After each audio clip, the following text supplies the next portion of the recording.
All right, guys. Penultimate rankings are in, okay? It's very easy to understand. Basically, we got the cut line at 10. That's due to the 2 automatic bids coming from the group of 5 and the ACC, okay? However, if Duke were to win the game, then we're looking at the ACC being completely out. We're going to have 2 group of 5 bids, including maybe your JMU. Also, we have to remember here, BYU, bit of a chaos agent. If they win, the cut line goes down to 9. Miami and BYU currently on the outside looking in. They could get in. Alabama on a bubble like SMU was last year, but it's a soft bubble, okay? So you have to understand that maybe, or last year's soft, it's a hard bubble. Maybe somebody gets in over.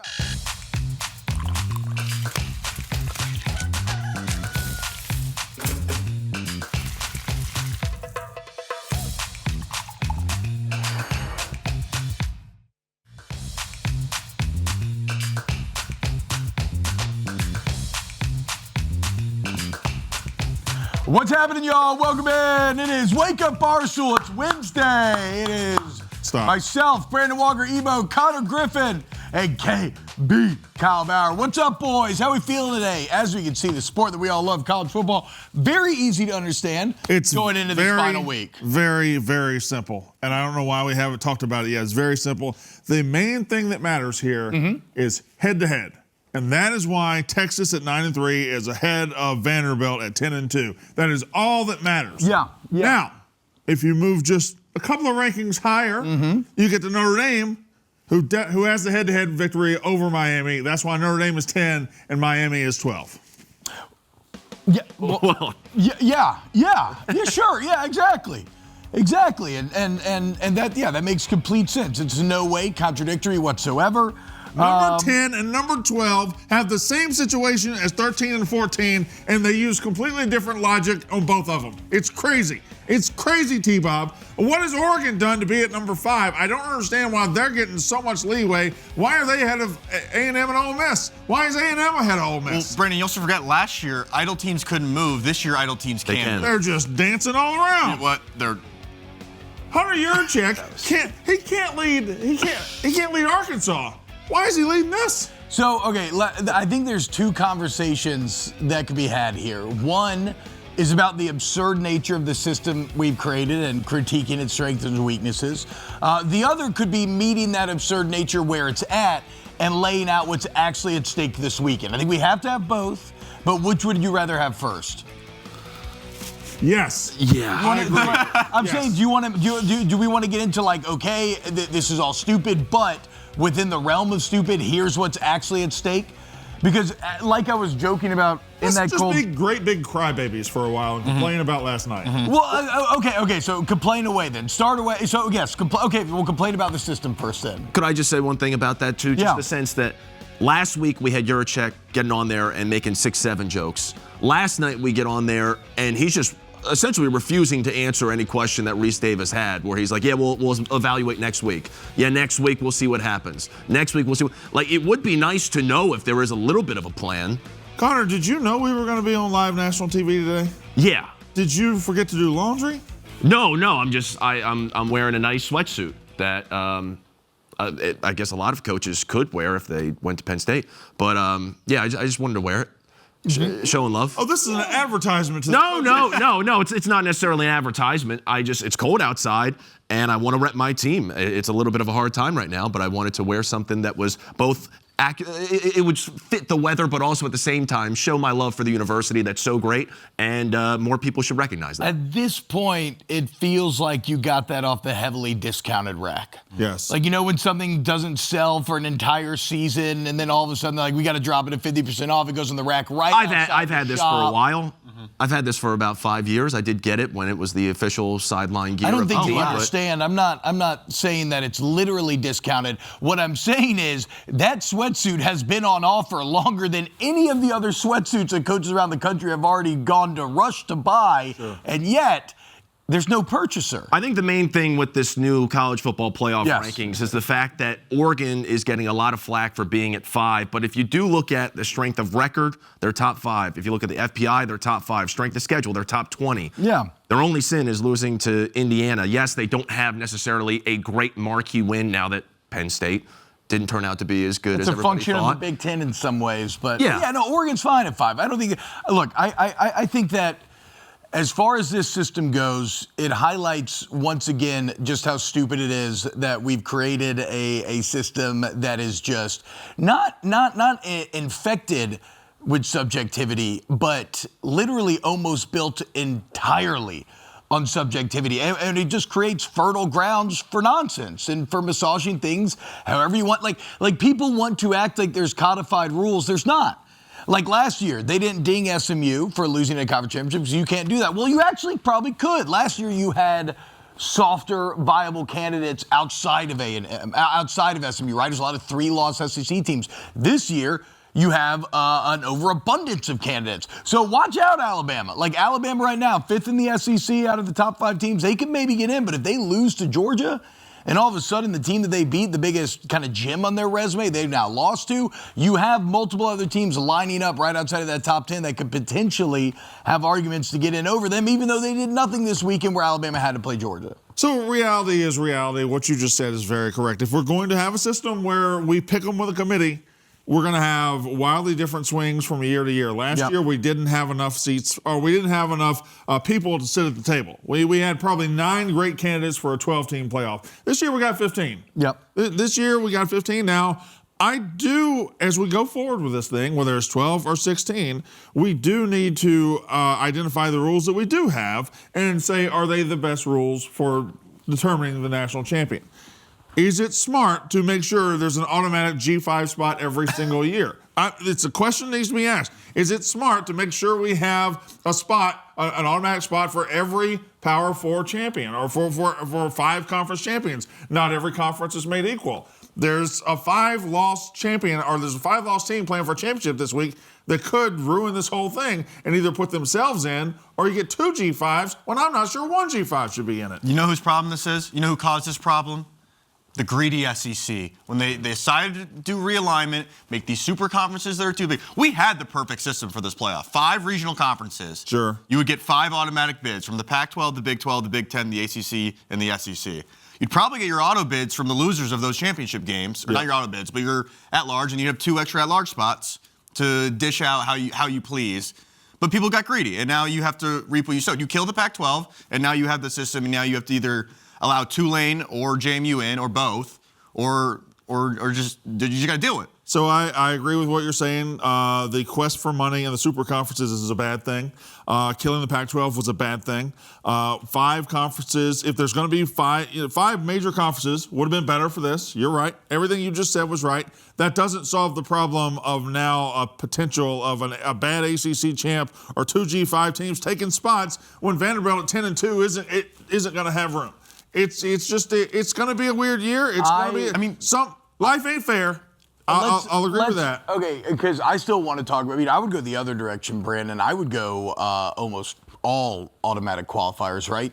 Like what if this weekend you had 1v2 in the SEC playing for the bye, and then you had 3v6 and 4v5 playing for the other 2 playoff spots? What if you had the same thing in the Big Ten? What if you had similar setups for the spot? Like, why not let the football decide, and then we don't have to, on this year-to-year basis, do all this subjective nonsense? And sure, some weak teams will get in, but there will be no complaining because everybody will know that with exactly what they have to do from the beginning of the year. So in your scenario, Virginia and Duke would be playing this week. One would get a higher seed, one would get a lower seed. They'd both get in. Duke would potentially be a 7-6 team in the playoff. I guess you wouldn't have. And then even more teams would be out. Would they finish? Yeah, I guess Duke would sneak in. That's fine. I don't care. That's much worse what you just said. It's the NFL playoffs. It's how every other sport does their playoffs. Why is college football trying to come up with their own system that's just based on opinion? Because college your football opinion wants to is be not its my own thing. opinion. They want to be their own thing,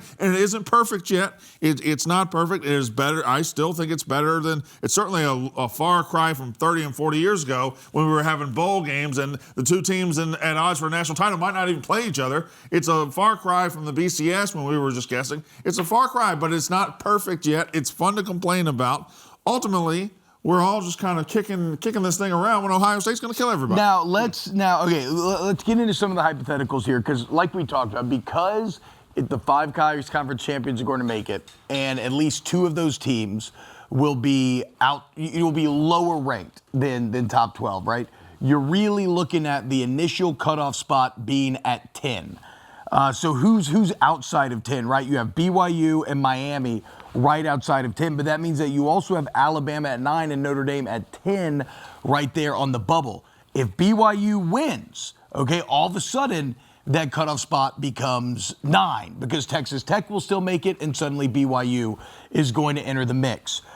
Does that then knock out Notre Dame right away? If Alabama loses, do you keep Notre Dame in, drop Bama, or do you drop both of them and bump Miami as well up in there? It's because they won the head-to-head over Notre Dame, and people want to say, if you look at strength of record, you look at game control, Miami and Notre Dame are equal, and Miami won the head-to-head. They have to be in. So it's insane. If you go by Hunter Yurachek's philosophy, is as long as Alabama goes up 17-0 in the first half for Georgia, they are in. Early leads matter, according to the committee. That's what they need to do. That was the craziest thing said yesterday. Well, can we just be honest? Do we need to interview that guy every week? He No. doesn't. He's not going to say anything that gives insight into what's actually happening in the room. And they don't really have logic for every single inch of that thing. They've got logic in some places, but they follow different logic in other places. So I'm not sure I need to hear from Hunter Yurachek every week. One thing going off of Bama, though, a lot of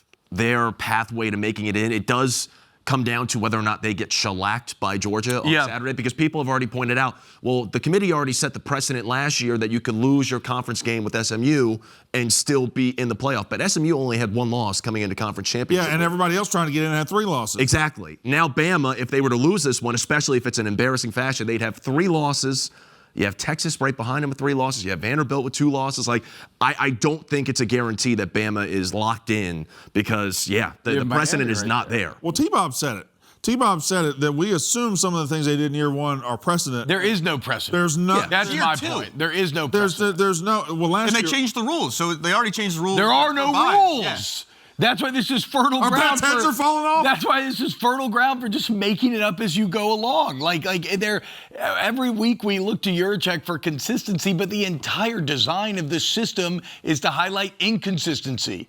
It's to allow them to play in the margins and kind of do what they want and just put out whatever they view to be the best 12 teams, maybe the best 12 television matchups. And I guess the only rules would be the automatic qualifiers that they're kind of having to massage all of those conversations around. Can I give you a sneaky game that might matter this weekend, and you can tell me it might be dumb? Yeah. Okay. If UNLV goes and blows out Boise State, that's a Notre Dame resume piece. So that's an idle team whose resume gets worse. Does that affect Notre Dame at all if Boise State gets blown out? Could the committee turn around and go, you played Boise State, they actually weren't even that good. They lost by 48 in their championship game.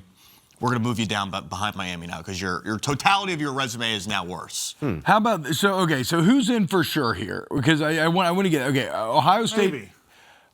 Ohio State and Indiana are in for sure. Yeah. Right? And even the loser of that Big Ten championship game will probably still get a bye, maybe unless Texas Tech wins convincingly and then they end up getting that bye. I think they'll be a 3 seed. So you have Ohio State, Indiana. Sure. Oregon's going to make it out of the Big Ten as well. Yeah. Out of the SEC, I would say that Georgia, Ole Miss, A&M, OU, all good to go, right? So that's 4. It feels like 3. it, sure. Texas Tech is going to make it for sure. And then outside of that, that's kind of when the madness starts. Alabama, if Alabama wins the SEC championship game, they jump to where?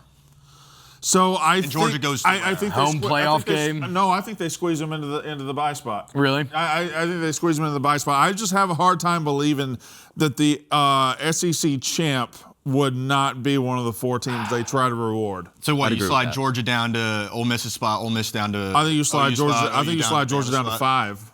You slide Georgia to 5, and everybody else moves down a notch. If BYU loses, does that jump Miami ahead of them? God, this is so stupid. So if BYU loses, if BYU and Alabama lose, does Miami jump in and Notre Dame stay in? And then you get both Notre Dame and Miami in. They're joined at the hip. You don't have to worry about the head-to-head. the committee's worst nightmare is having only one decision to make, and that decision is Notre Dame Miami. If that's the only decision they have to make and the spotlight goes on that decision, it really becomes paramount that what they do then will be a precedent setter. And I think that's the best scenario for Miami to get in. So it looks like if BYU wins, then I think you end up with Notre Dame and Miami both out, which also kind of solves their problem, right? You believe that BYU at 11, if they lose, they could fall out. But you also believe... Well, they're also not in now, though. Right. But you also believe if Texas Tech wins, or if they lose, they definitely stay in? Yeah. You don't think they slide all the way out? No, the general consensus seems to be that Texas Tech will stay in no matter what. Which, I mean, I would agree with that, right? You lose to a team that's very good. BYU's just appreciated. If you look at all the metrics that we judge all of these teams off of, their resume is as good as the teams that they are ranked behind. Somebody so I don't think that Texas coach. Tech should drop all the way out. Somebody should hire BYU's coach. Yeah, Kalani Sitake. Good coach. Great coach. In fact, we'll talk to both Joey Mcguire and Kalani Sitake on today's show, so looking forward to that. Did you see their news? Oh, wait, no, I forgot. Actually, Penn State was trying to hire them. Oh. Yeah, and then the crumble cookie guy got involved. It was Matt Rule. They were not trying to hire Matt Rule, were they not? Yeah, they tried to hire him. That might have been a game, though, because they ended up beating him pretty badly. How many coaches did you get raises this year? You guys are actually... At least 15. A very altruistic program. Yeah. If you want to get an extension or a pay raise or anything like that. You know where this I don't know if we have to get into this right now. Are we going to get into this in another segment? Guys, we're going to have to jack up this font for the I old read guys all here. that, Can you read this? Happy for you, though. I can't see. The people at home can read it. That's what matters. Jeremy's telling me. I can't. Thank you. Why are we using a 19-inch TV over here? We got money. Oh man, look at Penn State, dude. So they fired James Franco at the beginning. They speak to Urban. Elko was close. They couldn't close. They had Signetti, Rule, Freeman, Drinkwitz, and Clark Lee all in her. They were full court press on DeBoer. Lincoln's agent has pulled his name, tried to get Sitake. He said no. Chesney's gone along the way. This could all be he say, by the way. Connor, you know where all roads are leading towards. Yeah, Brian Kelly. Family. No. I thought we were getting into this in the B block. Time to get that good old I thought we were getting into this in the B man, block. Brian Kelly to Penn State. You shouldn't have worn that jumpsuit. If you didn't want to talk about it this early. Well, Connor, of course we were going to talk about it. I'm seeing that Penn State is on pace to sign 0 recruits this year. Is that strategic? What's the plan? It's not strategic. Did you see the recruiting graphic? No. The recruiting graphic of the current rankings. I don't know if it's on 3 or if it's whatever, 24/7. Penn State currently ranked 130th between Harvard and UL Monroe. State. Yeah. Good God. That's what happens when you fire a coach, and when No, you don't have a coach to No, replace it's not what happens when you fire a coach. A lot of teams fire That's what a happens coach. when you fire coach. Look at us, dude. We got Lane Kiffin. Yeah. Let's go, baby. Go Tigers. Is he about to blow it with Edna Carr, by the way? Why is he at odds with Edna Carr all of a sudden? He the number 1 recruit out of there doesn't want to go to LSU because they might not keep Frank Wilson. Well, we'll see what ends up happening in that regard. The New Orleans high school Game of Thrones and guys like Frank Wilson and Cortez Hank. Yeah, you have to take that into consideration. Yes, Kyle. How do they have 0 recruits? Maybe. There's not a dude from Harrisburg who's like, I want to go play for my local team. Well, James Frank, how much time do we got here? No time. In Okay, fact, yeah. and the B I was going to say block- we're about to. And the B block is not Penn State. It's Andrew Whitworth. Okay. So much better than talking about Penn State. We can revisit this a bit later on. I'll though. answer that later, Kate. Coming up Best over a next, hoodie? we got an LSU legend, NFL legend, Super Bowl champion, future Hall of Famer, Hall of Famer already? Future Hall of Famer. Yeah. I don't know. Andrew Whitworth coming up next here on Wake Up Barstool.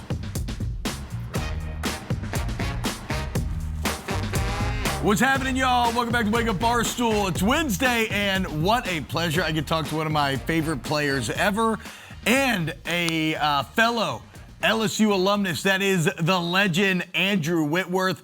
Super Bowl champion, national champion, multi-time state champion, a man who has won championships on every single level, and thus has great insight into what it takes. Whit, what's going on, man? How we feeling today? I'm good, brother. Thank y'all for having me on. Okay, so before we get to Thursday Night Football and the incredible job y'all do in Prime and everything, we got to talk about the Tigers. We've been in the news quite a bit lately. But here's the deal. Like, as a player, what Lane Kiffin did is pretty scummy and unforgivable, right? Like, as a player, I'd be furious. I'd probably hate him, et cetera, et cetera.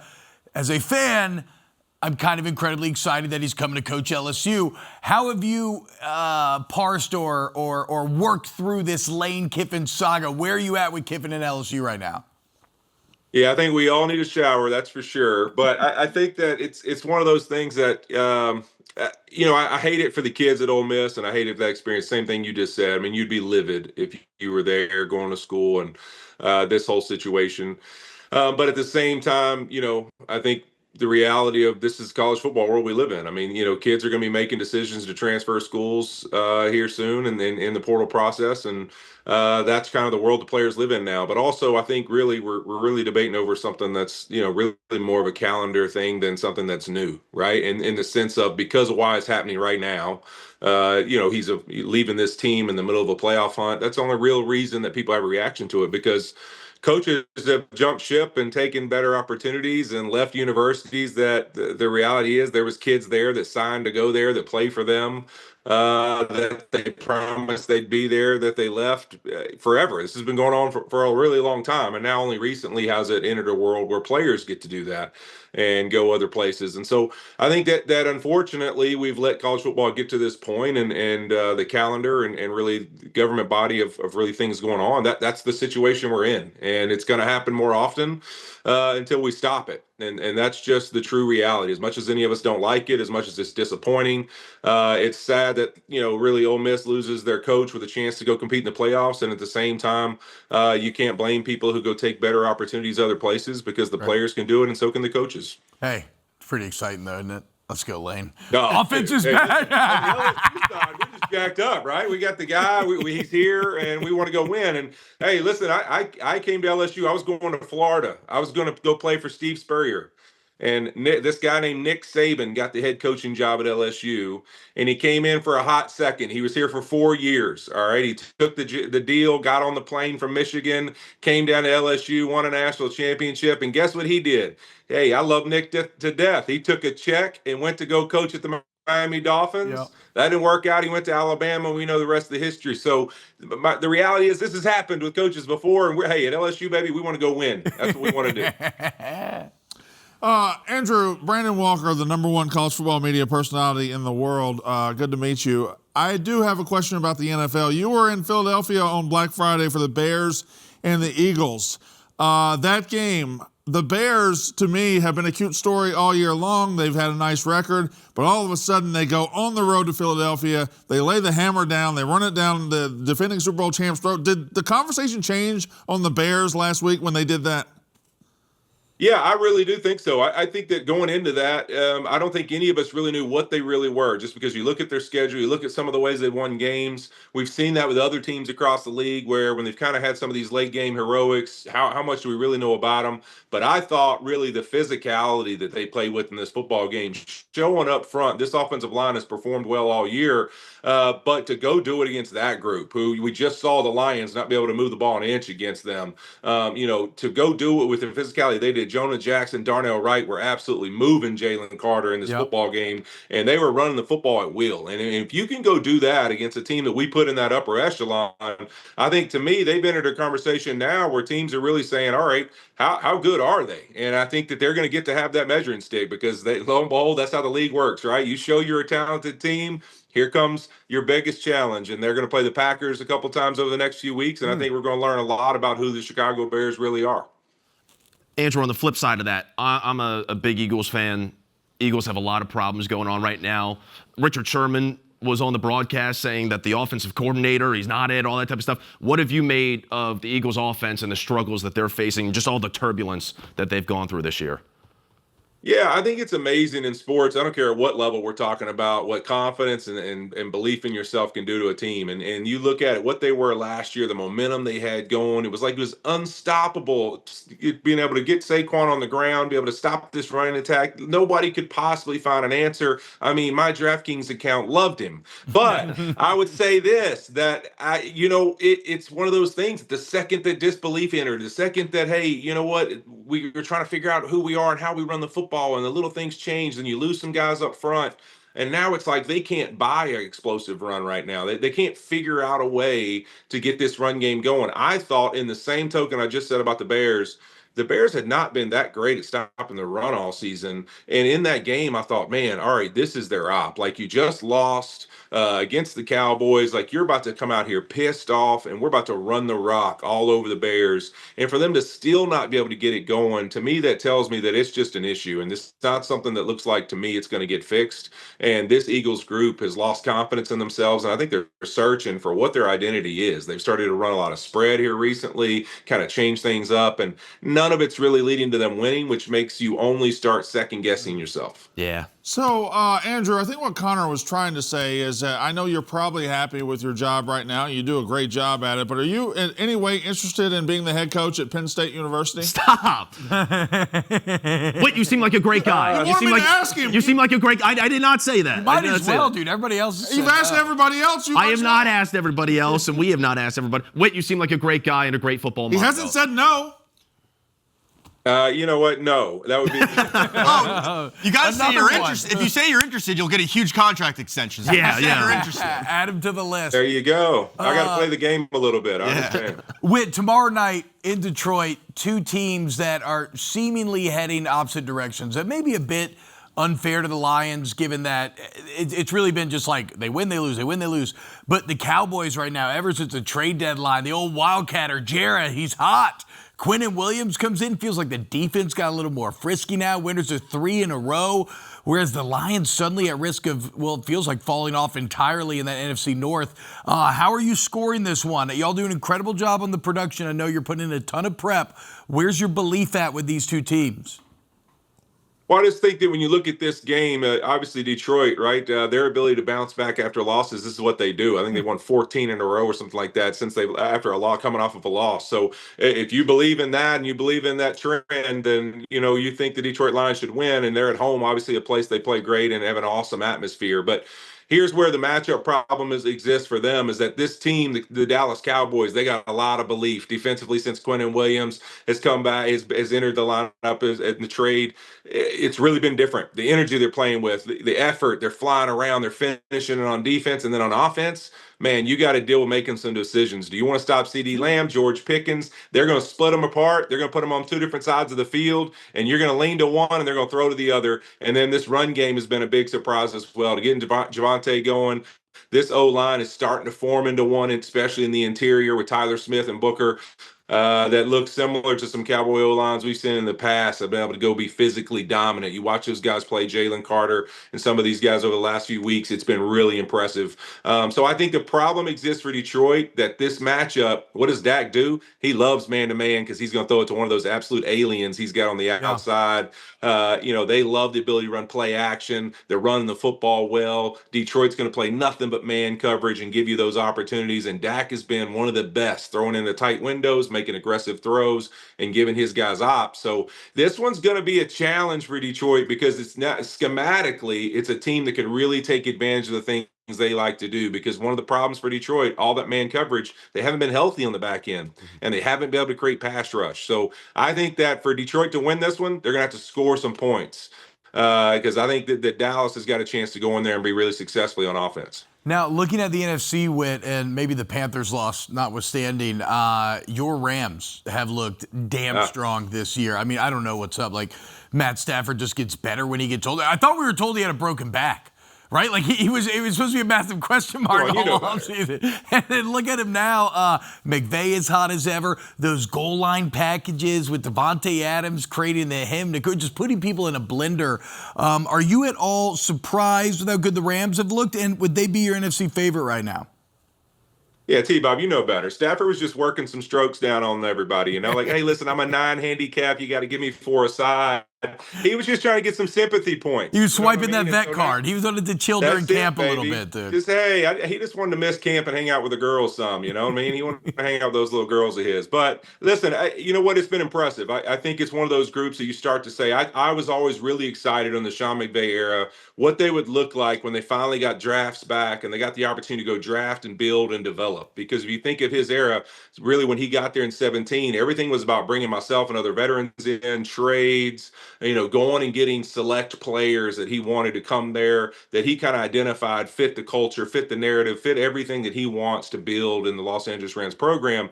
And he lost a lot of picks doing it. Even didn't have many when he came in. So now it's an era where, all right, who are the select guys I want to build around, and let's go draft, develop, and see growth within our program from the inside out. And so I think what's really neat is to see some of these draft picks, see some of these investments they've made, and then be able to piece a couple guys on the outside with it. It's been really fun to watch. You look at their offensive line; they've played awesome this year. From the defensive line standpoint, a young, hungry defensive group that can absolutely get after people. And then they've kind of pieced things around beside it. 2 young backs that are playing well. This tight end group's been super exciting to see them really get out of that 11 world and start to play in 12 and 13 and mix personnels on people. And then Devontae Adams. I mean, I don't know if there's a better bet every week than just Devontae Adams touchdown, because if he gets in the red zone, it's happening. I mean, they're going to give him the rock. I think it becomes an easy answer for a veteran quarterback who's a hell of a player. And an absolute stud veteran receiver, then, hey, you give us one-on-one, we're going to throw you the ball,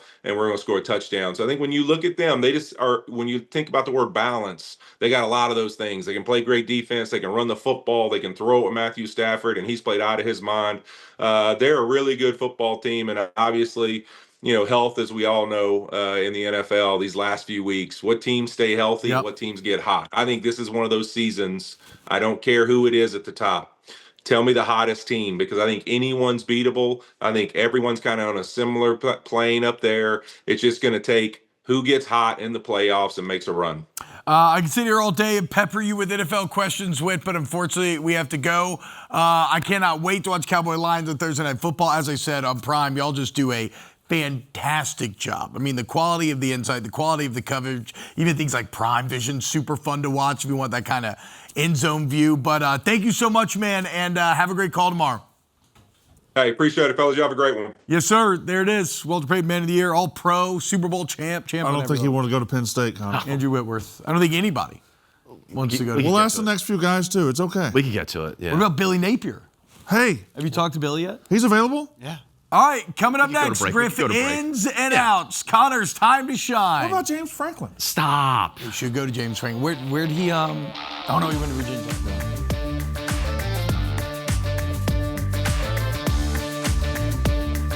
Oh, this is a good tweet right here. My guy Steve, Big Steve 89 on Twitter. Oh, I've been waiting to get to Big Steve 89 on the show. Yeah. You ever watch Whose Line Is It Anyway? Yeah. Yeah, where everything's made up and the points don't matter? Sure. That's the CFP. Yeah. Yeah, good job by Big Steve, dude. Who's your favorite cast member? Colin Mockery or Ryan Stiles? Or Wayne Brady? I mean, I was always Wayne Brady fan. Who's the tall Frankenstein-looking one? That's Ryan Stiles. Okay, guys, I'm sorry. Don't bring it up if you're not prepared to discuss it. Well, no, look, I love the show, but I don't know. As a kid. Colin Mockery is a classic. Yeah. Okay. Jeez, I don't know, man. I like all of those line people. I don't know. I'm sorry if I. Well, don't bring it up if you're not prepared to discuss your power rankings. That's crazy on your part. I forgot that I was getting into conversation. You're all worried about Big Steve 89 over here. I want to talk a little Stiles Mockery. He made a good point, dude. Look, you gotta show love to Big Steve. Also, I forgot. You a Mockery guy? Is that who's that? Never mind. Just never mind. Should there be another metric besides win-loss? Is that an archaic outcome metric? What would be the new metric? I think teams should get like a final overall score like gymnastics. Because there's not a direct correlation between performance and point differential with your opponent. Right? Oh, like the Alabama Crimson Tide absolutely dominated Oklahoma and they lost. So maybe they would have had a higher point differential. But they do put this stuff in there now.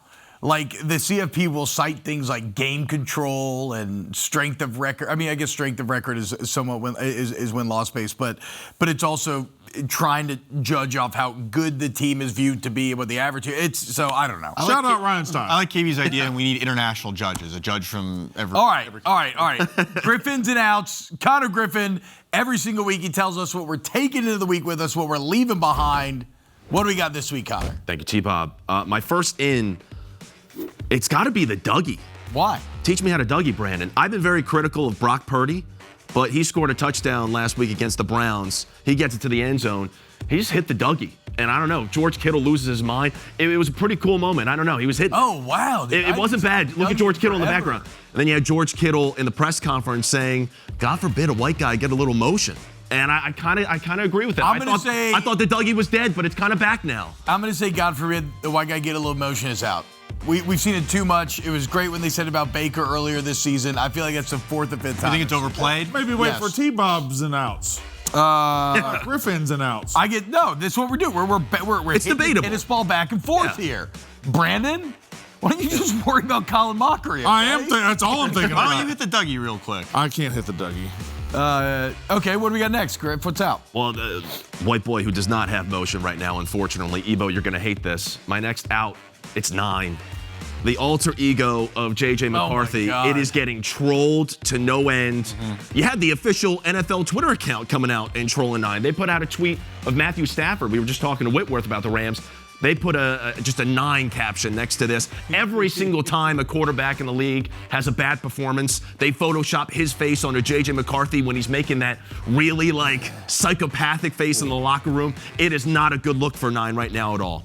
Did you see? I would argue 9 is a great brand right now because we have Bryce Young and Matthew Stafford and what's his name? Joe Burrow's back. So also, are you reading a little bit too much into that tweet? I think so as well. They just put his number up there. That's all they did. Nah, Connor's seeing the game behind the game. He's right on this one. Greer was saying list. Greer was putting. Oh wow. Yeah. Greer's the biggest idiot we got. Greer, massive J.J. McCarthy fan. Somebody steps up and steps to Greer. Stop spreading all this propaganda, Greer. Also, you're the worst. Dave Portnoy being that's our data guy, by the way. Photoshopped onto the the 9 picture was one of the best. That was good. All right, well, I'm gonna move off of that. My next this face. Yeah, that face has kind of creeped me out a little bit. Hell yeah. The Knipples are so in right now. Knipple. What are? The Knipples. Okay. Mm-hmm. Knipple just won Rookie of the Month. I think it was on Jimmy Fallon last night too. And his uncle was the ref of the Ohio State-Michigan game, the biggest game in the country. There's Ebo's tweet That's right there. Tweet. Oh, yeah, wow. Great tweet. Also, a couple weeks back, first of all, he's got a massive family. I think he might have some brothers who are going to be even better than him. Don't you disrespect Kid and Cager and Cash. Exactly. They were holding a dinner with all of the Charlotte Hornets a couple weeks back. I just think the Knipples are the coolest, biggest family that you could possibly have. They have so many different. I don't know. They're occupying so much space, but all of them I love. It's like keeping up with the Knipples. He's on Fallon last night. Yeah, exactly. They're just all over the place. You can't get rid of them, but I love it. Okay, let's just go full trust tree here because I think this is funny. I don't know what Con Knibble looks like. Which one is Con Knibble? All the way on the right. So that's what I thought. That's why this is funny. Because we have to clear stuff like this to be able to put it on air. And we were worried about putting minors on air. And Kamo, who clears it, highlighted the pictures that we may need to be worried about. And Con Knibble's face was highlighted as one of the kids. Oh, no. That was what. Trust me, you will know Con Knibble. Little brother. He'll probably win Rookie of the Year. Buckets. Yeah. So I love the Knipples right now. My next out, however, it's halftime shows. Shows. Why are you looking at me like that? Because it's your segment and you're talking. Giving a little smirk. Thanksgiving, obviously there was a huge deal. We're gonna have Jack White, we're gonna have Post Malone, and then we're gonna have Lil Jon. Yeah. They showed Lil Jon for 10 seconds. Didn't show him on the broadcast. Thankfully, the people at MSG Bank Stadium, they got to see him. So in solidarity, I'm out on halftime shows because they robbed Lil Jon. They disrespected Lil Jon. Yeah, I wanted to see Turned Down for What? I wanted to see a little snap your fingers. I wanted to see exclamation point. And we got none of it on the broadcast. What game was he doing the halftime at? It was Ravens-Bengals. And they showed all of Jack White's performance in the first game. They showed all of Post Malone's in the second. They only showed 10 seconds of Lil Jon. Macy's Day Parade takes place in New York, yes? Yeah. Lil Jon had a busy day. Who was he with? Was he Sesame Street? Toys R Us. No, it was perfectly aimed at my millennial brain. His day started on the Toys R Us float with Jeffrey Giraffe performing his music, and then I guess he flies over immediately to the Thanksgiving game. What a day, Lil Jon. Connor, finish the lyric. From the window to the wall. Let the sweat drip down my next it's gonna have to be, I have no other choice. It's Liam Blutman. Blutman is so in right now. So hot right now, dude. I had so many Penn State people reach out to me. A lot of the people I get info from. Look at that face. And they were saying, who is this Blutman guy? How does he know this stuff? Does he actually have legitimate sources? This is our next big Scoops guy. I know we have a debate over whether or not Scoops guys, we need them in this society, but when it comes to the face of college football Scoops, it is 100% Liam Blutman right now. Ebo, I liked how you said it. What did you say you had early on? He's early onset Woj, which I'm concerned about. Yeah. I don't know if we want him going down that path. Does he have 2 phones yet? He does. Okay. Yes. He has 2 phones. There 2 you phones go. bloody.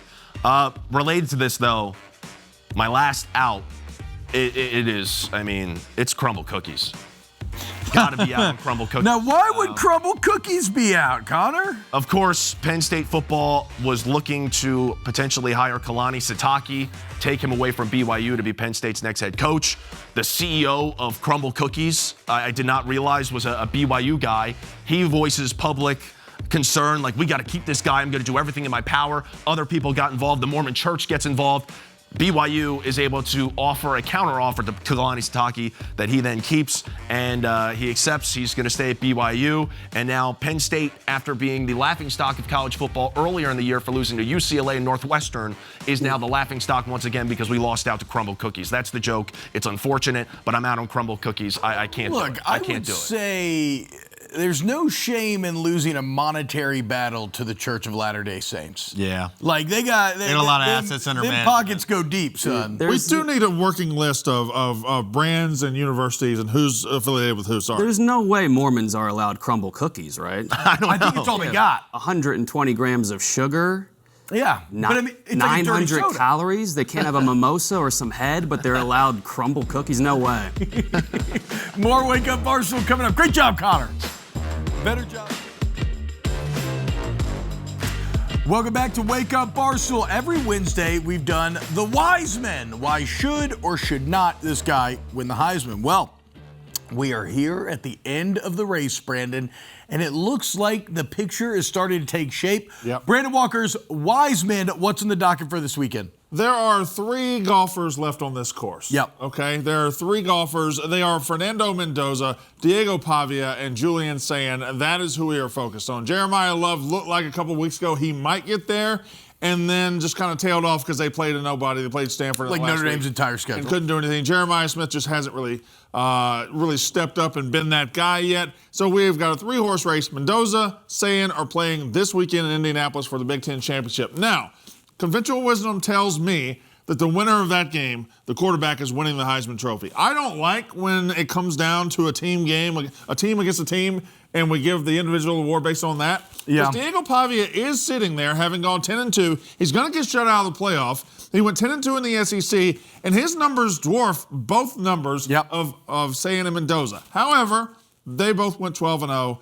They both have a chance to win a national title. So that's where we are. Now, the only scenario I can see where Pavia does end up winning this is if we see an ugly slop fest in Indianapolis this weekend. We see a 10-7, 13-10 final where both quarterbacks kind of struggle a little bit. Then Pavia becomes your Heisman winner.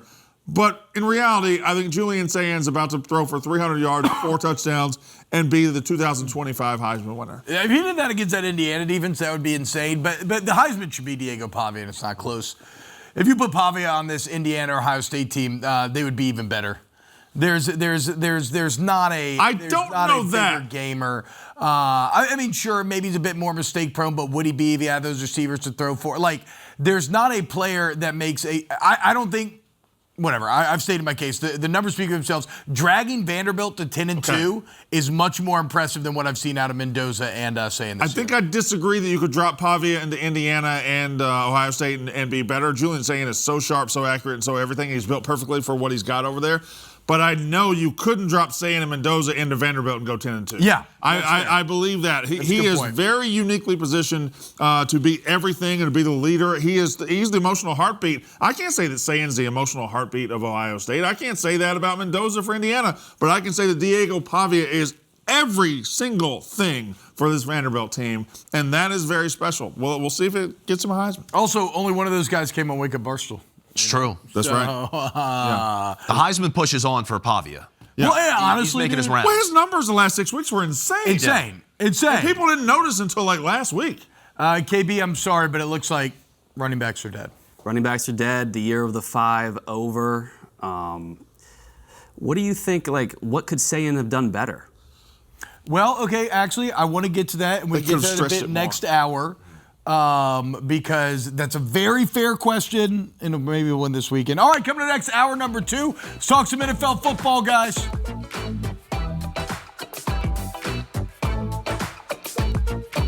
All right, the full.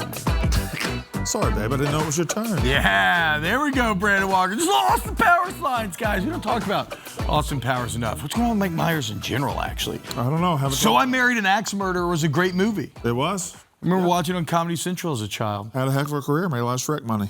Shout out that Shrek money. Okay, pop quiz, guys. Who was cast to be Shrek before Mike Myers? Chris Farley. Yep. I thought we were raising our hands. Why did you think we were raising our hands? Well, he said it was a pop quiz. There's no precedent to raising our hands. Good point. Figured it was more of a classroom setting for the question, and I was raising my hand, but it's good whatever. Point. All right, look, let's talk some NFL football. And look, we got a big hour coming up, okay? We're going to talk to Joey Mcguire at Texas Tech next. Then Stu Feiner's going to stop by and inject this show with fanaticism and insanity, give you some picks. Then we got Kalani Sitake. Some rich men coming up as well. Yes, some very rich and freshly extended men. All right. Shout out Penn State. All right, but we haven't talked much NFL today. And this conversation we had on the docket yesterday, but we couldn't get to, I want to look at some of the closer division races here. Mm-hmm. And let's kind of see where everybody's head is at and who we think is going to win this thing out. And let's start with the hometown team here in Chicago. Let's start with the NFC North. The Chicago Bears against all odds at 9-3, the 1 seed. The Packers 8-3-1.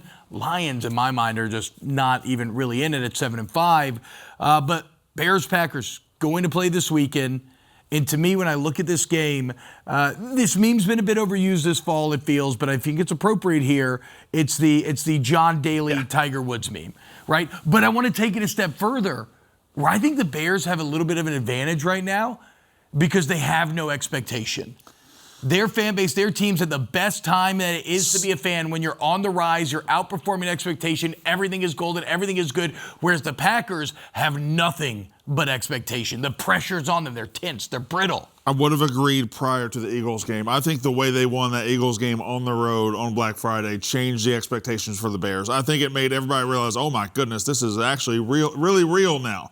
And it's no longer just we can go out there and play free and loose and just see what happens. Now there's pressure to finish this thing, and I think the Packers are in a great spot. I think the Packers have just kind of been bouncing along, just kind of doing their own thing, and the Bears are kind of providing them a little cover right now as far as those expectations go. I think the Packers are going to be able to drag this team into deep water, and we'll see how they respond because at some point your quarterback has to be able to match the other quarterback. I'm not sure Caleb Williams can do it. The Bears are a great story and a very good team, and they have one of the best coaches in the NFL. But I think the Packers, I said it on Mostly Sports the other day, watch it every day at 10 a.m. Central Time. I think the Packers are my Super Bowl pick. Counter argument. Yes.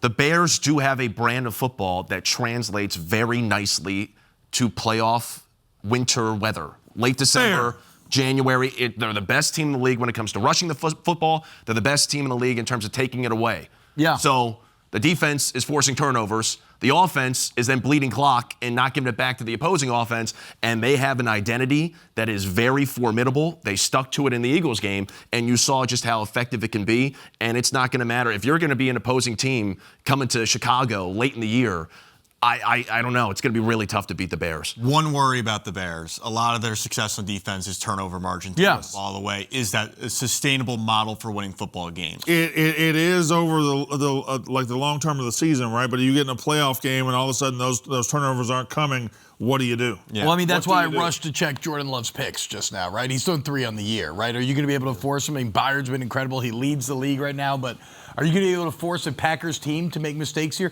Then again, the Packers offense has been inconsistent. Yeah, they're starting to gain their stride a little bit. There's been question marks around them, but it is funny, right? Because we talk about the Packers as just kind of, like you said, floating along, starting to find it. They're 8-3-1, which reinforces my point about expectation. Yeah. Right? And everything, all the pressure that they're under. Whereas for the Bears, everything's roses and happiness. And look how fun and exciting this team is. I'm betting on a little Bear magic. Why? Because when things are in doubt, what do? You look to the omens, the portents, the ancient gods of yore. Do you? Yes, of course. Why wouldn't when have you ever done that? You've never rolled the bones to see what's going to happen in a given situation or consulted the oracles at Delphi? Because I have, okay? And what do Chicagoans have told me this weather? What's it called? Winter? Bear weather. And here we sit, early December. I heard Chicago just had a record amount of snowfall. The gods are telling us. You heard it. You saw it. This is a bear winter, guys. The Bears beat the Packers, win the NFC North. I think so, too. Heard it here first. If there's anybody not equipped to play in the winter, it's the Green Bay Packers. Lamb Brothers, wake up. NFC South, the Bucks and Panthers. Now, I declared the Panthers dead a couple of weeks ago because of their remaining schedule, but then they went and they beat the Rams. And they have 2 games against the Bucks. Yeah. And so the Bucks game may be slightly easier than the Bucks schedule, but not by much. Counterpoint here. Who cares? Hey. Not a contender in the group. Not a contender. You probably don't believe they deserve a playoff Not bid. a contender in the You probably group. don't believe they deserve a playoff bid, Brandon. Not a contender in the group. Okay, fair point. Get better NFC with West. their spot. One thing on the Panthers, they give the ball to Rico Dowdle 10 times a game. They're 7-1. Okay, thank you. Just saying, when they get Dowdle going, they're actually really good. I didn't realize. You know what? You're right. Who cares? Because I heard that and I don't care at all. I'm with Ebo. I don't care at all. Can you at least admit that the idea of the Bucks Panthers being an absolute mess for a division champion is like a fun? Like it's gonna be like fair enough. Like we had wait. Baker Mayfield as an MVP candidate at one point. NFC South. Why y'all hollering? NFC South.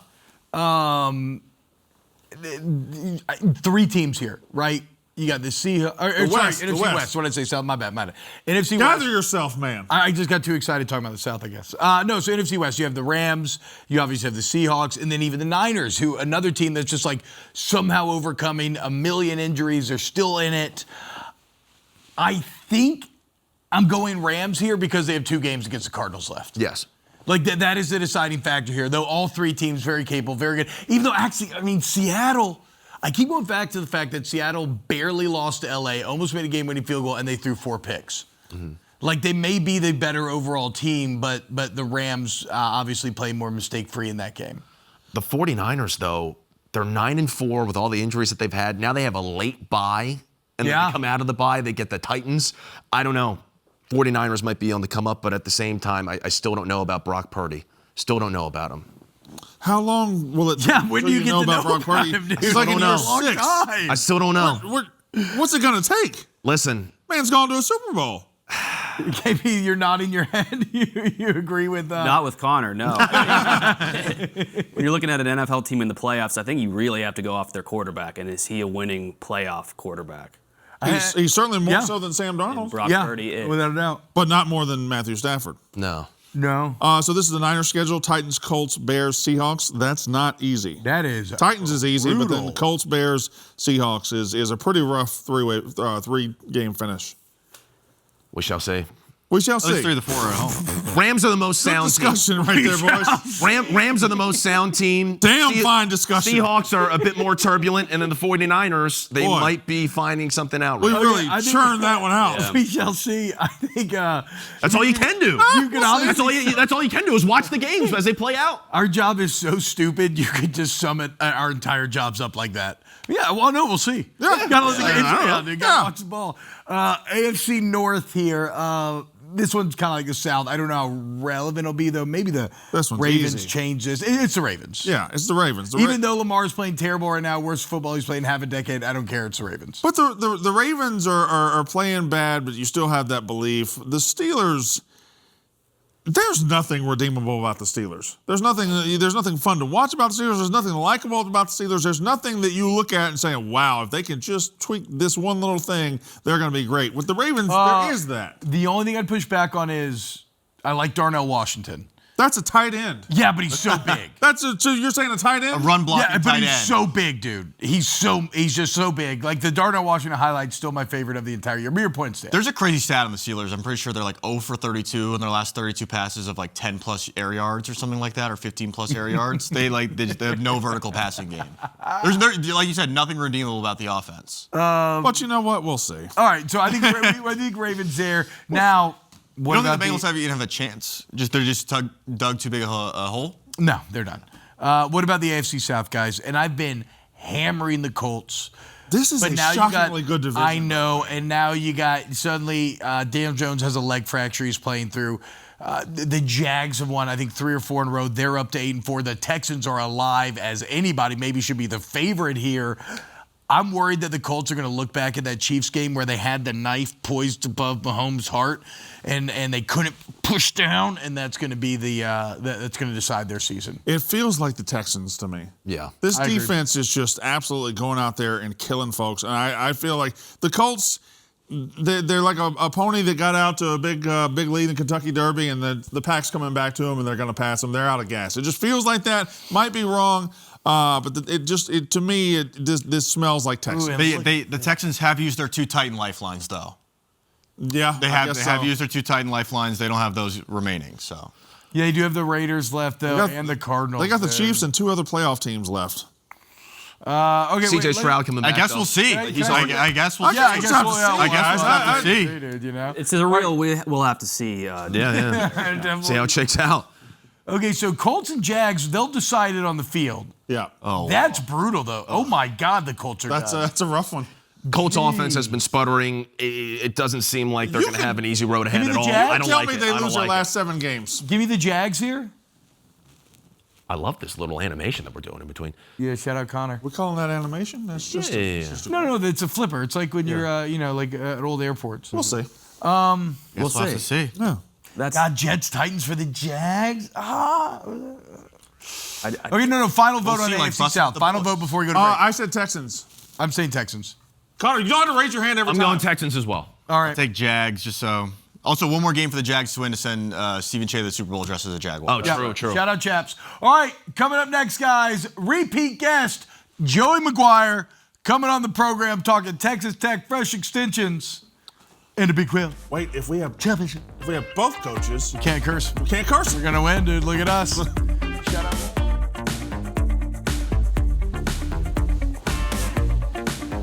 What's happening, y'all? Welcome back to Wake Up Barstool. And right now, it is my distinct pleasure to welcome on friend of the show and daily Wake Up Barstool viewer, Texas Tech head coach Joey Mcguire. Coach Mcguire, what's going on? Happy signing day, looking fresh in the red Thank you, blazer. man. How we doing today, Coach? Doing good, man. Doing great. I mean, we signed some dudes, and guess what? Whenever you got dudes, you can win a lot of games. As proven by you. You know, that's fair enough. I believe we had you about 5 weeks ago, and you had your coach's polo on then, and you had your whistle around your neck. Now you show up after signing your extension, you got your red blazer on. Looks like everything's changed over there in Lubbock, Coach. Man, it has. And I'll tell you, man, you come out, I'll take care of you. I'll take you to Las Brisas. It'll be the best steak you've ever had in your life. So come on, man. That sounds amazing. Listen, we're talking about the college football playoff, and you guys are sitting right up there. I know you got a big game this weekend that we're going to talk about, but you guys are sitting right up there in the 4th spot. Everybody else is getting discussed and picked apart. Should this team be there? Should that team be there? You guys have the one loss this year with your backup quarterback, but you're sitting in that 4th spot. The committee really seems to respect what you guys have done. Yep. How do you love this? How much do you love the spot that you guys are in right now? How comfortable are you where you guys are? Yeah, I was really fired up. You know, I watched it last night. I watched it, of course, for us, but I'm a fan, man. I wanted to see where everybody was at, and it's big for us. We're trying to get that bye. Like we're of course we want to win the Big 12 this weekend, and that's a huge goal for us. But we're also fighting like crazy for that bye because I think if you give us a little bit of time to really get healthy, I think we have another gear to play at. Wow. Well, and I think you certainly will if you take care of business in the rematch this weekend. I want to ask you about the rematch because it's something that I feel like for the vast majority of college football has been pretty rare, and yet it seems to be happening maybe a bit more and more. What are some of the unique, because we see it in the NFL all the time, but what are some of the unique challenges of getting ready to play an elite team for a second time in a given year, especially when you took care of business so handily the first time around? Yeah, Tuesday is the day that we introduced the team to who we're playing, and so yesterday, my first slide on the PowerPoint was, we can't assume that we're going to win just because we won the first time. Like that's the tough thing about beating somebody twice is You go in the game and maybe you don't have the same edge that you need to have because you're just going to assume what's going to happen is going to happen again. And man, BYU and Kalani, that is a great football team. It's a little bit, I don't want to say I'm biased. I'm not biased. Whenever you look at all the numbers and everything like that, it's crazy that BYU is where they're at. Yeah. You look at their strength of schedule and what they've done, and the one team that they've been beat by is us, and we're sitting at number 4. So I think they're an elite football team. That dang freshman quarterback, I don't know what they have him listed at, but his weight's wrong. I bet he's 260 pounds, and he is tough to tackle. And so we know we've got our work cut out for us. But this is an old team, and it's a very driven team. Hey, Coach, so one thing I want to ask about, listen, you have a lot of great football players on your team. You've built a great roster, a great culture, a great everything. You're probably the most marquee player right now is your linebacker, Jacob Rodriguez. Legend. And so how hard have you been trying to get him the Heisman, Coach? You got him out there running back packages. You're throwing the ball with him right now. How hard are we going for that Heisman trophy?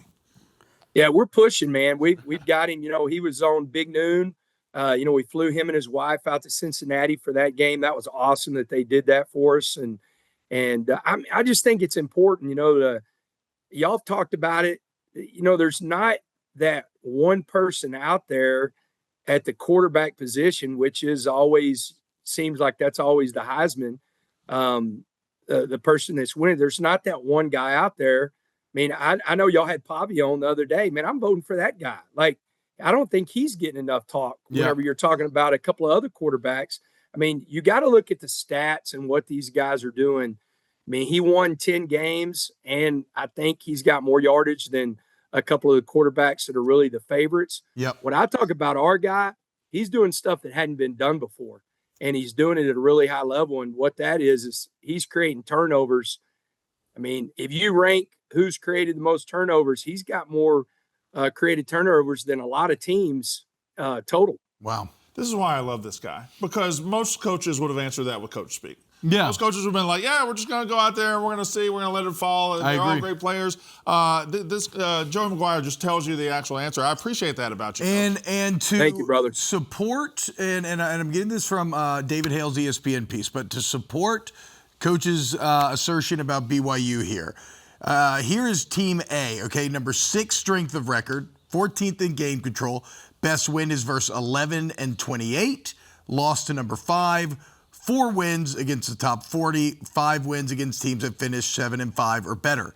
Team B, 7 strength of record, 10 game control. Best wins 13-27. Lost to 7. Only 3 wins against top 40. 2 wins against teams that finished 7 or 5 or better. Team A is BYU. Team B is Ole Miss. Maybe it's SEC bias. I don't know what it is, but BYU again, certifiably, objectively, not getting enough respect. I know there's a lot of numbers, guys, but it's just to say that this is a good conference. And when you talk BYU, you got to talk LJ Martin, man. He's been dominant down the stretch here. Your front seven's great as well, Coach. How do you prepare for a player of that caliber? Well, I'm a big fan of LJ. He was actually committed to Texas Tech whenever he was coming out of high school. Love his parents. He is an animal. Like, that's the one thing that another thing that people aren't talking about when you're talking about BYU. That is a very large physical football team. You got a quarterback that's, I think he's 250, 260. And then LJ's probably 230. I mean, they're a very physical football team, and they beat people up. And that's the thing we've got to match. We did it the first time. We got to do it again. Is we've got to match their physicality, and I think that's a huge part of it. And then we've got to limit LJ. We were able to do it the first time.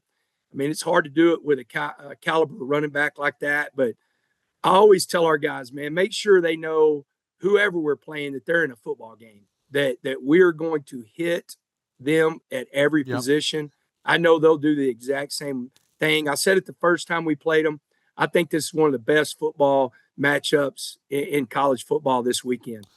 So, Coach, I was messing with you earlier about the extension. A, congratulations, and B, you guys are in this. You're number 4 right now. You're playing for a Big 12 championship. But what has happened recently? You've got all these coaches looking at all these jobs. It's the coaching carousel is crazy. But Texas Tech has committed to you, and you have committed to Texas Tech. So, talk about that and why this thing is working so perfectly. Yeah, it's incredible. Our creative team's pretty awesome, and they put out a really cool video yesterday of my press conference whenever I got here. Man, I always tell everybody I'm kind of a unicorn in coaching. I've only been 4 places. Wow. I was at Crowley for 3 years. I was at Cedar Hill for 20. I was at Baylor for 5, and I'll be here for the rest of my life. And, you know, the one thing, my agent, I'm with Athletes First and A1 Coaching. Kalani and I actually have the same agent, so our guys had a great day yesterday.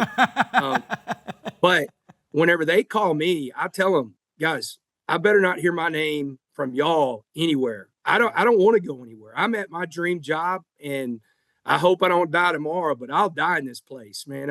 I love this place. I mean, I remember Bob Stoops is a really good friend of mine, and he's got a great book called No Excuses. It's a great read if you want to read a really good book about, you know, just coaching and life and everything like that.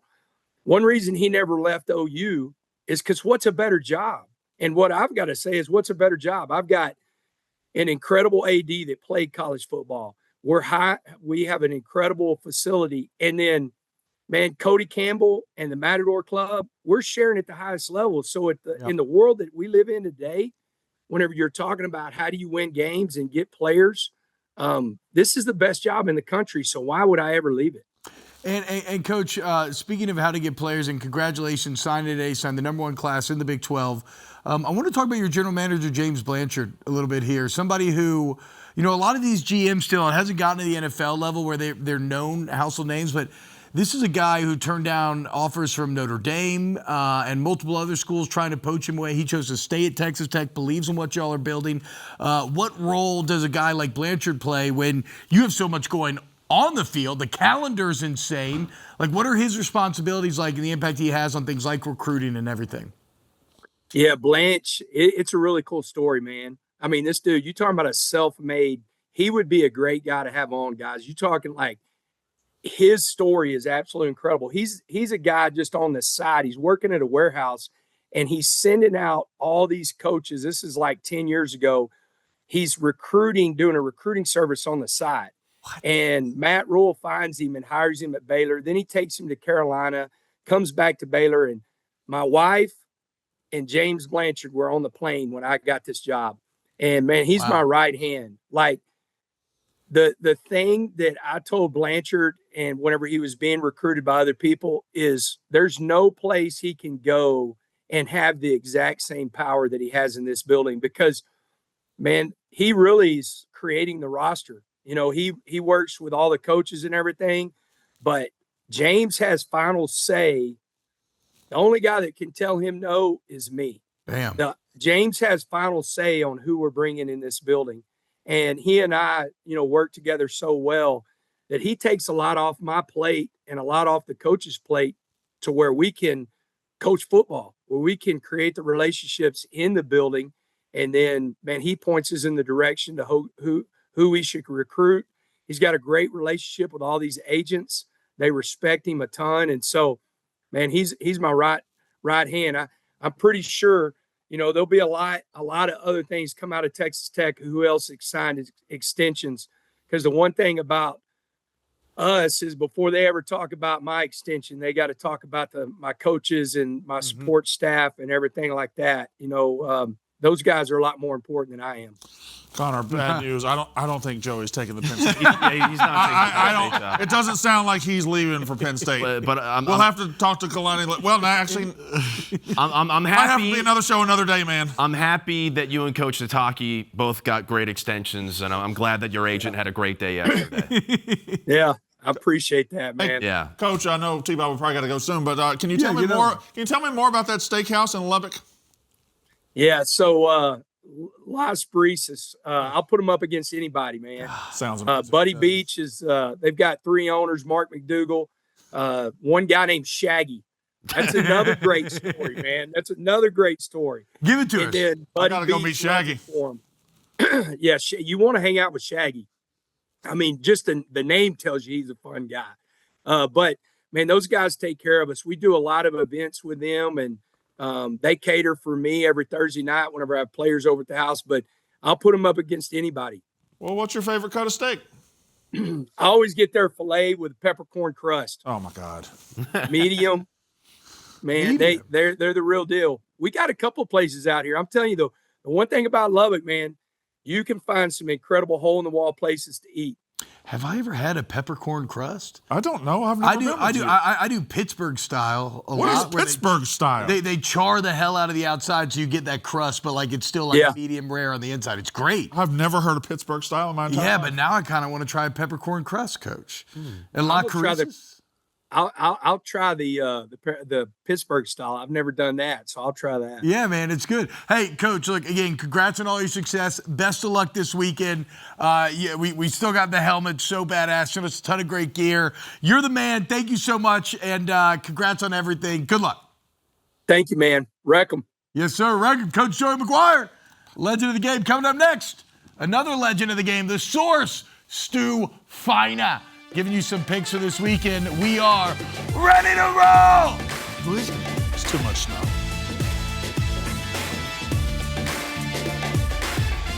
Welcome back to Wake Up Barstool. Look at that man right there. Let's go! I love this man, guys. Ready to roll, ready to roll, ready to roll! The source, Stu Feiner, the legend himself, back for another Wednesday's Finer Things.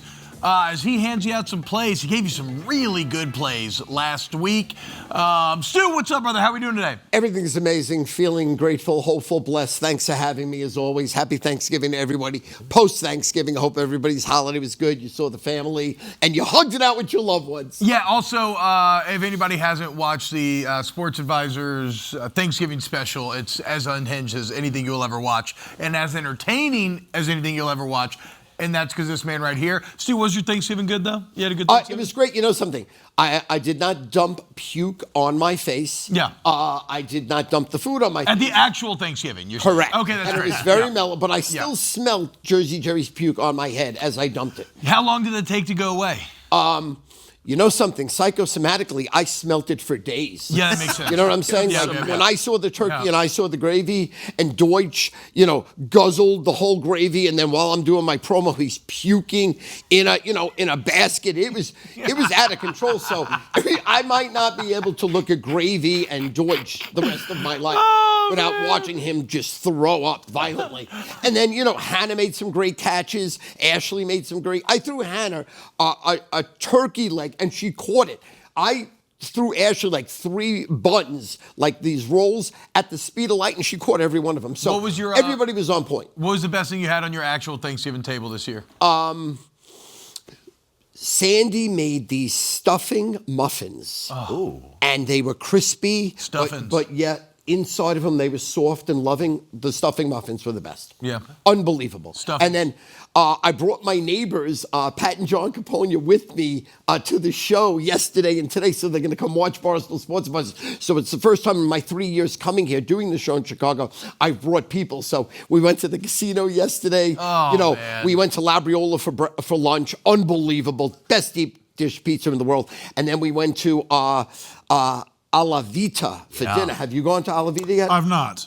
Have you? No. Have you? Great things. I have not been. Unbelievable. I haven't been anywhere in the city. You gotta unbelievable. So we ate like animals. It was We like don't a have the money you got. I need to get on the Ben Mintz plan, and I need you to bring me out and pay for me and my wife. Well, Ben Mintz is done. I told. Oh, yeah, done. I know. We established. No, we don't. We do not eat with yeah. him no more. He's out. That's it. All right, now as far as picks go, Finer Things. What are we looking at this weekend? How are we feeling? Okay. First of all, I have a play tonight on Alabama over Clemson college basketball. Okay. Sharps are on Alabama early right now. Obviously, it's early, and obviously it could flip, but right now Alabama is the money. Now, college championships. The Sharps are coming in right now on North Texas and BYU. So that's where the sharp money is right now. But the major money, the key game right now, and I don't think it's going to flip, Alabama is going to blow Georgia out of the gym. Wait. Out of the what? building. out of the building. Alabama plus the 2.5 is going to put a hurt on Georgia.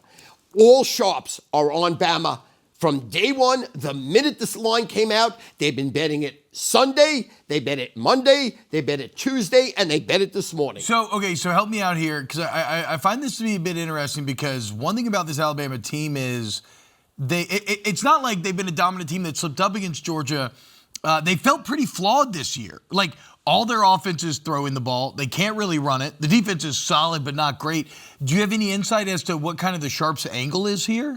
Well, again, Sharps don't bet on perception. Yeah. They don't bet on, they normally bet inferior teams that are against the grain, that are against the public. Public money is all on Georgia. Right. Because as, if you're intellectually looking at the game, Georgia's better. Yeah. They're better all the way around. In reality, they're better coached. They've had a better year. Yeah. And Alabama has shown flaws and they've shown inconsistency. So that's how the Sharps love to take advantage of a game. So I don't know their thinking. All I do know is their money has stated that Alabama is going to blow Georgia out. Damn. Big, huge, monster, not even close. So would you play money line? I'm going to take 2.5. Okay. Yeah, I'll take the 2.5 because there's no real value there. Yeah, I guess so it's too. You're not getting that much. Yeah, $1.70 yeah. $2 you get, That's fair. in other words. But right now, it's, and I was shocked. Like you could see BYU getting so many points. You could see North Texas. They've been prolific all year. Yeah. So those two make a little sense. The Bama game does not. Because, if I was just, before the game started, if I was never looking at the money and I was just handicapping straight up like a square, I would say Georgia's going to murder them. And so if this might be an impossible question to answer, but you've talked about your process and how it comes down to the last minute, right, before you really put those picks in. Right. Do you see the Sharps flipping this at all somewhere along the way? It's too heavy. Okay. It's too heavy. It's like right now, it's like $34 million bet on Alabama and $11 million bet on Georgia. But the public, 19,600 tickets are on Georgia. 12,000 are on Alabama. So the heavy bettors. Damn, the big boys. The big boys. I'd like to point out in this discussion, Alabama did go to Athens, Georgia, and win a game this year. No, I know. Just if we're just talking, and I feel like the public's perception is always to swing back to Georgia because they've been so good. But something about Alabama owns Georgia right now, and it just exists. They beat them last year. They beat them this year. Something about Kalen DeBoer owns Kirby Smart, and it is not explainable. So maybe the Sharps know that and know what it is, because I don't know what it is. Now, can I ask you something? Right now, who do you like in that game? I would have said Alabama. You would say I would have said Alabama simply because Kirby Smart has this weird hang-up with Alabama, and I don't know what it is. And for me, I'm the opposite just because I feel like eventually he's due. He's due in this Bama game. I don't know what it is, but is he? due. He's too good not to be due. But that's I don't know if that's bad logic as well. I'm not saying gamble based off that logic. I agree. I thought he was due. Yeah, I don't know if anybody's due. I don't like the due system. Yeah, no, I mean it's dumb. I'm not saying it's. What about a pregnant woman? Oh yeah, that's true. Name him Stu. Due date. Okay. Name him Stu. So I'll be Uncle Stu. We should stop calling it a due date and start calling it a stew date. Yes, the big game, Indiana, Ohio State, everyone's taking the points.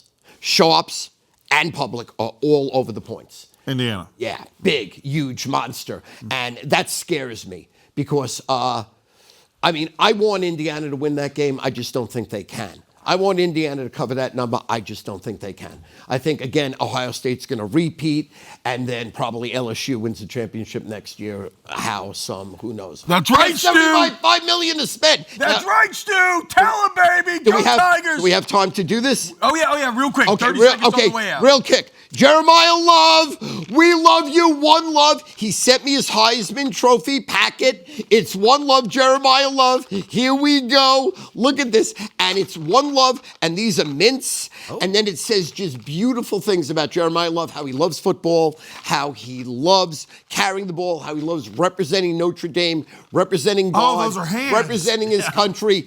Shout out Jeremiah Love. We love you. We'll be rooting for you here on Wake Up Barstool. You gave us a great interview. Frank the Tank went there, and he loves Notre Dame, and we love you. We love you. We love you! Ready to love! We got Kalani Sitake coming up next. So you get one Heisman package and you go all in. No, he interviewed him. Package I'm ever going to get in my life. Yes, absolutely. Welcome back to Wake Up Barstool. We are truly blessed here on this Wednesday, and so we count our blessings because we get to talk to all sorts of incredible people and incredible coaches every day here. And we already talked to Texas Tech head coach Joey Mcguire ahead of the Big 12 championship this weekend. And now it's time to talk to Coach Kalani Sitake of BYU ahead of the Big 12 championship this week. And Coach Sitake, what's up, man? Thank you so much for joining us. How are we doing? Good morning, gentlemen. How you doing? Doing very well, sir. I'm sure you're doing well as well. Oh, he's doing better than us. Yep. Look, so I want to talk about the extension. Congratulations are in order for both you and, well, the shared agency group between you and Coach Mcguire. But before, look, outside of like personal, salary, everything like that, that's all incredible. How important was you in these conversations to secure financial commitment for the team and for the program through things like NIL? Like, were you able to get commitments out of these leveraging conversations? Yeah, of course. I think that's the main thing. I think a lot of people focus on the head coach and their pay, but for me, it was three things. One, longevity. How long can I extend my contract? And then two, taking care of my players. There's got to be commitment from rev share and NIL, and then and finally taking care of my staff, and that's been the key, And so having that opportunity and being able to get it over with and just focus on the game has been really good for us, especially having that done yesterday. Yeah. Coach, we'll talk about the game, but one last question about the extension, because when things like this happen, it is both a coach committing to a program for long term and his vision, and the program committing to the coach, and everybody getting on the same page and going forward. You guys have a clear culture, a clear vision of going forward. How much does this strengthen that going down the road? Yeah, it definitely strengthens it. I think for me, I never want the program to be about one player, and it definitely won't be about one coach. So trying to be about the team has been for me that's been the key. But also, when looking at these jobs and opportunities, I was really just kind of wait it out and try to see what we can talk about after the game. But things got sped up, and then things had to be once people started hearing about what was happening with me and even what was going on with my negotiations here. Now I had to just make a decision because it's not fair to the team, not fair to the staff and the fans if I were to be thinking about another job. So I had to make a decision, and the distraction that it could cause for our team. And so, that kind of sped it up a little bit for me. And I had to make a decision yesterday, and the decision was to stay here, coach the team. If the decision was to leave, then I would have to make it then. And, I wasn't ready to do that yet. And as things were we were just looking at it, probably getting at it next week, but it's okay. I just didn't think that it would be right to be about me when we're trying to get to this team, trying to get to this championship game, have the focus be on Texas Tech and on BYU in the Big 12 championship. Negotiations. I said leveraging conversations. Yeah, that was crazy. I meant negotiations. There's a word for that. That's what I was looking for. All right, Coach, let's talk football. You have one loss this season. We have discussed on this show, T-Bob, myself, everybody here has just said that BYU has been one of the more overlooked teams, no matter what you guys do. But you're 11-1 right now. You've got one loss, and that is to the team you get to play for the Big 12 championship. How unique a situation is that? I mean, you have the one loss and you have a chance to avenge it right now. You don't even have to tell your players. I don't think you got to motivate your players. Just say, hey, these are the guys that beat us and we have a chance to win the championship. Talk about, Texas Tech this weekend and the opportunity in front of you. Yeah, first of all, Joey Mcguire is a great friend of mine and a great leader. And then, a few weeks back, there was a lot of attention going into that game. We had it in Lubbock, and they had it was a great home environment for them. We didn't play our best, and they played a great game. They've been great all season long. And so they're one of the best teams in the country. We did not play well enough to even be in the mix right then. And after the game, we're shaking hands with them, and Texas Tech and their coaches are saying, we'll see you guys in a few weeks. And that's what we plan on doing too. We had a feeling that we're a good enough team. Probably didn't show the best then, but now we have an opportunity for some redemption, but that's a tough task because Texas Tech's a really good team, but it's fun that we're in this Big 12 championship, especially after last year missing out on a tiebreaker. Now that we're in it, it's going to be a lot of fun. It's interesting, Coach, from rematch perspective as well, because you have such direct tape to try to counterpunch with. What were they able to do you feel, in game number one to kind of stifle the offense a bit, and then with as much as you're willing to say, how do you look to attack it maybe differently the second time around? Well, I mean, that's a tough defense that they have there. It's one of the best defenses in the country. And so scoring is not going to be easy, but we just have to do our thing, and we just got to play with our identity. And we have to play better in all three phases. I thought they played great in all three phases, and they complemented each other, and then it just put off of our game. And then the lead was too much for us to overcome. We've been fortunate that we've been able to overcome 14-point deficits 3 times this year, including last week. But we can't start games off like that, and you can't not spot teams, but you just have to play at your best. And this is a team that we have to be at our best, and when we can do that in all three phases, then we'll see what happens at the end of the day. But it's a tough task. They're a great team in all three phases. I know a lot of attention goes to their defense, but their offense does a great job too, and their special teams is an X factor for them. So, we have our work cut out for us, but we'll take advantage of all the time we have this week, and away we go. Our guys, the hardest part, our guys have been focused on trying to get back to this game, and that we had to take care of 3 other ones before we get to this.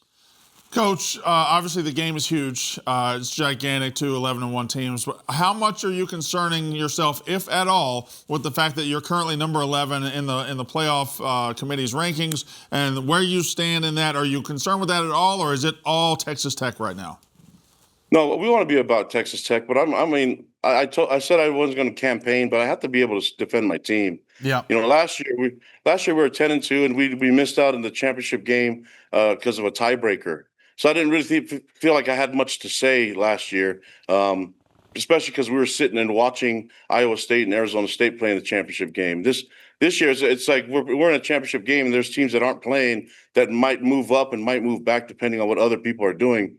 In my mind, if we're going to do this, we might as well expand the playoffs to 24 teams, do what the FCS teams do. Or, last year, I would have been fine as a third-place team in the Big 12 to play a third-place team in any of the other conferences. Yep. And so if everyone's going to play 13 games and some aren't going to play a championship game, why don't they just match up against each other and just do a play-in game? That way everyone could be – why not have Notre Dame and Miami play it out right now instead of sitting there and debating about it? I saw the debate last night when they put all the names of the teams up there, but in the comparison, but BYU wasn't up there for the comparison. So, we're playing a game. There's others that aren't playing a game. Make them play. Let's figure this out, or expand the playoffs to 24. Whoa, Coach, hold on now. You're pitching letting the actual football decide who makes the playoff as opposed to people sitting in a room and talking about it? I don't know, man. I don't know. I don't think that could work. It seems too drastic, too radical. No, it's crazy. Coach, we just broke it down. If you blind resume you and Ole Miss, like y'all have an objectively better resume than does Ole Miss. So I don't get what's going on, but I hope they get it sorted before next week. Well, the biggest concern I have is just settle it on the field. Yeah. Like, we have an opportunity. There's teams that are playing in the championship game, and there are some that aren't. So why don't they have playing games in basketball? Why don't we have play-in games? So at least everyone can play a 13th game, and then they can just settle it by just looking at. It's hard to gauge it when you're punishing a team for being in a championship game, and then you're elevating someone who's sitting there watching. Yeah, and crazy. Granted, we were watching last year, and that would have been nice for us to watch last year and cheer and to get in by not playing the game. But we're all competitors. Let's get on the field and play. Let's figure it out. It's not that hard. Coach, I don't know if you've met everybody here, but, I'm Brandon Walker. That's T-Bob. You know us. I don't know if you've met Connor Griffin here. If we can get the camera on Connor in his beautiful Penn State Nittany Lions hoodie and his sweatpants. You broke his heart yesterday, and congratulations to you. I just wanted you to meet him and see his nice, incredible hoodie that he just had to wear today for some reason. Coach, I think you're a great leader. I think you're a phenomenal coach. I wish you the best of luck. That's all I have to say. I really hope you guys win on Saturday. I do. Thank you. And I want to say that there's been a lot of interest from a lot of different schools, but those schools are amazing. They have great leadership and an amazing fan base. They'll be fine, and you look at the talent that they can bring there. They're going to be fine, so I'm glad you got the nice looking jumpsuit there. We're gonna have to we're gonna have to send the jumpsuit out to Provo Dave because he's giving us some luck. Yeah. Oh my God, dude. Provo. Oh yeah, wait, Coach. Yes. tell you what, yes. Okay. Go ahead. I don't know man. what y'all did to Dave Portnoy out there. Yeah. That guy is nothing but Provo now. Yeah. Even yesterday on the show, I think it was, there was like a line like, nobody's talking about BYU. And then Dave comes flying into view and he has a BYU football jersey on. Coach, if I may ask one selfish thing here, we need a BYU helmet. Okay, y'all's uniforms are beautiful. Arizona State's in it, Arizona's in it, UCLA, Texas Tech, got my old LSU helmet here. If we could swing it, I would be very, very grateful if we get a BYU helmet.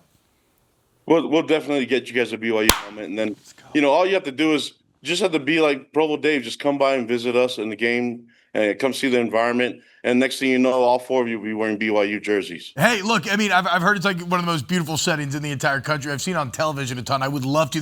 That's on my stadium bucket list for sure, Coach. I'm still mad about the 2001 Mississippi State BYU game, but I'll get there. It's a brand. It's been 24 years. Fair to you. It's only been 24 years. Yeah. You need a little time. Coach Sitake, congratulations on all your success. Best of luck this weekend. Thank you so much for waking up with us, and good luck. Thank you, guys. Aloha. Yes, sir. Coach Kalani Sitake, who has BYU. We should have told him Joey Mcguire guaranteed victory. I mean, we should have lied. He is we should have told Joey Mcguire that he guaranteed victory before he came on. Yes, but but Coach Mcguire watches the show every day. Yeah, so he would know. But I mean, dude, this actually something that Jeremy was talking about before the show. Credit to him, like. What is stopping Notre Dame and Miami from playing this weekend? Like why? I get it. Safety. There is precedent. I mean, BYU did it in the COVID year. Coastal. They went and played Coastal to try to bump the resume up. I'm Obviously, saying, Coastal won that game. Just, but. what are we doing? What are we doing? Like create a system where you play games and decide who makes the playoffs. Well, now we're down to stupid. About a minute and a half left in the show. It is time for the Kyle Bauer Power Minute. Go ahead, Kyle. Go ahead. Fuck.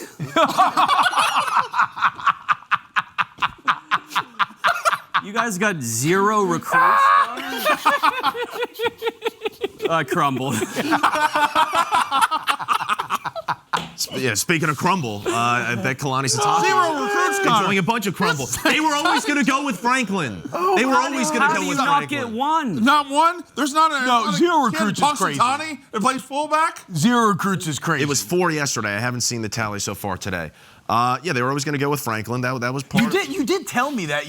You did tell me at the time that Franklin recruits to himself and not the school, and I was like, that's crazy. That can't be right. But well, look at LSU and Florida. They were able to keep their recruits because it's the brand there instead of just the individual coach. Listen, I don't know what to say right now. It's not looking great, but people discounting the fact, like people saying, oh yeah, they made a mistake firing Franklin. Now they're paying the price for it.